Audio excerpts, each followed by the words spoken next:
Number 16, determine whether the graph of the equation is symmetric with respect to the x-axis, y-axis, origin, or none of these.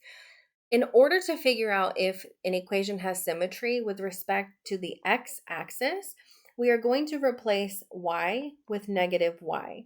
And if we get the same equation back, that means it is symmetrical with respect to the x-axis. For y-axis symmetry, we're going to do something similar, and we are going to replace every x with negative x and see if we get the original equation back. If we do, then it has y-axis symmetry. For origin symmetry, we're going to do both of these things. And if we get the original function back, then it has origin symmetry. If none of those are true, that means that the equation does not have any symmetry.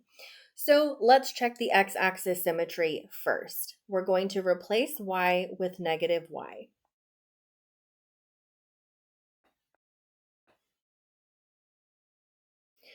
This is not going to yield the same equation because if we go ahead and divide everything by negative 1, we're going to have y equals positive x squared minus x to the fourth, and that is not the same. So this function does not have it doesn't have symmetry with respect to the x-axis. Now let's try the y-axis. So we are going to replace every x with negative x.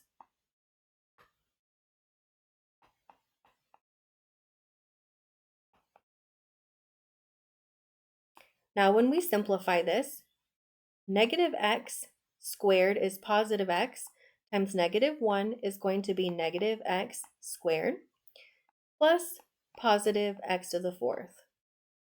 This one does have symmetry in regards to the y-axis. Now we can just go ahead and check to see if it has origin symmetry. We can go ahead and replace y with negative y and also replace x with negative x.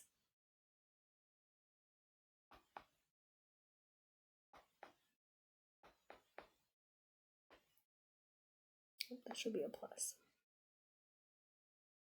So from here, negative y equals negative x squared plus x to the fourth. Divide everything by negative 1.